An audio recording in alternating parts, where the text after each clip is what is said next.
সালার block প্রাথমিক স্বাস্থ্য কেন্দ্রে বিএমও এইচ কৌশিক আদিত্য এর বিরুদ্ধে গুরুতর অভিযোগ তুললেন পশ্চিমবঙ্গ আশা স্বাস্থ্য কর্মী ইউনিয়নের ভরতপুর ২ নং ব্লকের সমস্ত আশাকর্মী বৃন্দ। তাদের অভিযোগ, দীর্ঘদিন ধরে বকেয়া টাকা না দেওয়ার পাশাপাশি অসহযোগিতার ঘটনাও ঘটেছে। পশ্চিমবঙ্গ আশা স্বাস্থ্যকর্মী ইউনিয়ন ব্লক সম্পাদিকা মহসিনা খাতুন সাংবাদিকদের সামনে দাবি করেন, যতক্ষণ না আমাদের বকেয়া টাকা মেলে ততক্ষণ অ্যাডাল্ট ভিসি ও পালস পোলিও টিকা কার্যক্রম বয়কট করব। আমাদের সঙ্গে ১০৫ জন আশাকর্মী রয়েছেন, যদি তাদের বকেয়া টাকা না মেলে তবে তারা কাজে যোগদান করবেন না। এদিন সালার ব্লক প্রাথমিক স্বাস্থ্য কেন্দ্র থেকে সালার ব্লক অফিস পর্যন্ত একটি বিক্ষোভ মিছিল অনুষ্ঠিত হয়। তারপর বিডিওকে ডেপুটেশন জমা দেওয়া হয়। তবে সাংবাদিকদের কাছে বিএমও এইচ কৌশিক আদিত্য কোনো মন্তব্য করতে অস্বীকার করেছেন। এ বিষয়ে সালার ব্লক প্রাথমিক স্বাস্থ্য কেন্দ্রের দৃষ্টিভঙ্গি জানতে চেষ্টা করলে তিনি সাংবাদিকদের কোনো প্রশ্নের উত্তর দেননি। Bureau report, news prime Times. আমাদের উদ্দেশ্য বলতে অ্যাডাল্ট বিসিজি প্রোগ্রাম শুরু হবে। সেই অ্যাডাল্ট বিসিজির যে সার্ভে, বাড়ি বাড়ি ঘুরে সার্ভেটা করতে হবে।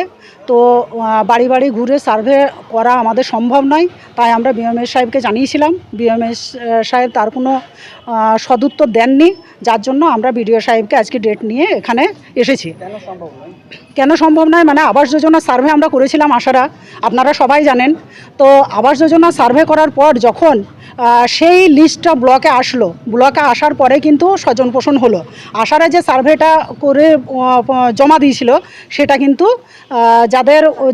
যারা পাওয়ার উপযুক্ত তারা কিন্তু পেল না, আবার যারা পাওয়ার অনুপযুক্ত তারা কিন্তু পেয়ে গেল। সেই হিসেবে এলাকার লোক কিন্তু আমাদের উপরে চড়াও হতে লাগলো। আর প্রশাসনিকভাবে বা সরকারের পক্ষের যারা লোকজন তারা প্রশাসনে আছে, অথচ তারা কি করলো, আশাদের উপরে জনসাধারণকে লেলিয়ে দিল যে তোমাদের ঘরের নামটা ওই আশারাই কেটেছে, যা বলার ওদেরকে বলো। জনসাধারণ আমাদের উপর চড়াও হয়েছিল, আমাদের বাড়িঘর ভাঙচুর করেছিল। তখন আমরা বিডিও সাহেবকে এসে ওসি সাহেবকে ডেপুটেশন দেওয়ার পর একটা ওনারা পরিস্থিতিটা কন্ট্রোল করেছিলেন। এখন যে বিএমএইচ সাহেব, উনাকে যদি আমরা কোনো কথা বলতে যাচ্ছি, উনি কিন্তু ঠিকঠাক কোনো উত্তর তো দিচ্ছেনই না, বরঞ্চ উনি আমাদের সঙ্গে মানে মিসবিহেভ করছেন।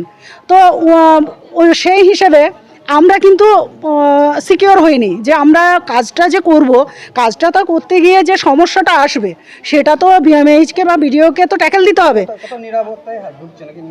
হ্যাঁ, আমরা নিরাপত্তাহীনতায় ভুগছি। কারণ হচ্ছে যে আমাদের যদি নিরাপত্তা প্রশাসন না দেয় তাহলে আমরা তো আমাদেরকে যখন মারধর করা হবে, এলাকায় অপমান অপদস্থ করা হবে, তখন যদি আমাদের কোনো নিরাপত্তা না থাকে তাহলে আমরা কি করব, আমরা কোথায় যাব? যার জন্য আমরা আজকে এসেছি বিডিও সাহেবের কাছে।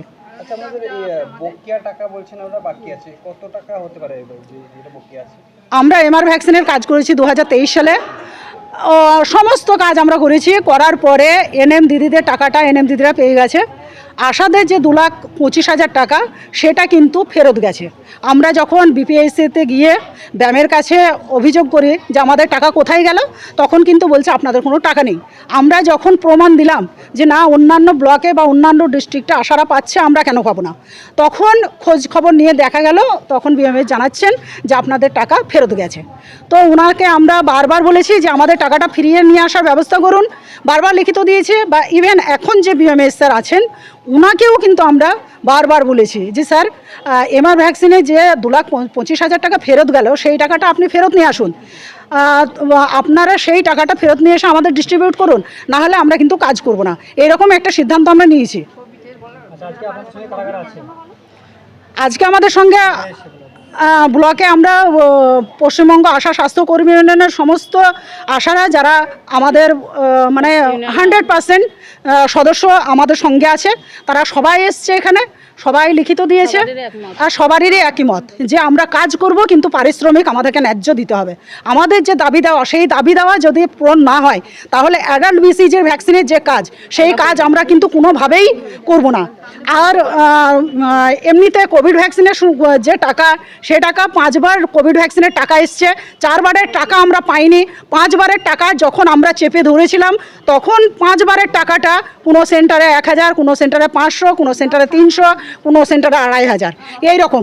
কিন্তু আমাদের একটু মেয়েদের মধ্যে, আমাদের দিদিদের মধ্যে একটু একতার অভাব হয়েছিল, ওরা আমাদের উপর আস্থাটা রাখতে পারেনি। যার জন্য কিছু কিছু পঞ্চায়েতে ওরা কি করেছে, মানে খুব কম টাকা পেয়ে গেছে। যেমন শিমুলিয়া পঞ্চায়েতে ওরা 200, 100 এরকম পেয়েছে। তারপরে ধরুন আর একটা সালার পঞ্চায়েতে ওরা ঠিকঠাক টাকা পায়নি, কিন্তু লাস্ট পর্যন্ত যারা ধৈর্য ধরেছিল আলাদা আলাদা অন্য জিপিতে, তারা কিন্তু তবুও 1,000, 1,500, 2,000, 2,500 এরকম টাকা পেয়েছে। আমার নাম মুজিদা পারভিন, আমি পশ্চিমবঙ্গ আশা স্বাস্থ্যকর্মী ইউনিয়নের জেলা সম্পাদিকা, আর আমি এখানে সভানেত্রী। হ্যাঁ, প্রথমত যেটা বলি, এটা কোনো ডেপুটেশন নয়। ওনারা একটা আলোচনা করার জন্য বিডিও সাহেবের কাছে সময় চেয়েছিলেন। বিডিও সাহেব ওনাদের আসতে বলেছেন, জাস্ট আলোচনা, কোনো ডেপুটেশন ওনারা দেননি আর কি আজকে, ঠিক আছে। যার জন্য ওনাদের কাজের ক্ষেত্রে কিছু সমস্যা হচ্ছে, কিছু দাবি দেওয়া ছিল, সেগুলি দিয়ে ওনার কাছে আসলেন, আলোচনা হয়েছে, খুব ভালো পরিবেশে আলোচনা হয়েছে। আমরা বলেছি যে আপনাদের যে সমস্যাগুলি আমরা দেখছি, এবং সংশ্লিষ্ট ওনাদের বিএমও সাহেবের সঙ্গে কাজের ব্যাপারে কিছু একটু সমস্যা হচ্ছে, সেটা আমরা বিএমও সাহেবের সাথে কথা বলছি। আশা করছি সমস্যা মিটে যাবে। কোনো ওনাদের কিছু রেমুনারেশন আগে কাজ করেছেন, কিছু রেমুনারেশন বাকি আছেন, সেই সম্পর্কে ওদের কিছু দাবি দেওয়া ছিল না আর কি, সেটা আমরা বিএমও সাহেবের সাথে বলছি। হ্যাঁ, আশা করছি আমরা বিএমও সাহেবকে বলবো, সেটা আশা করছি আলোচনার মাধ্যমে একটা অ্যামিক্যাল পরিবেশে এটা হয়েছে। আশা করছি একটা সমস্যার সমাধান হয়ে যাবে। আমি জয়েন্ট ভিডিও ভরতপুর 2, বিধান রঞ্জন হাওলাদার।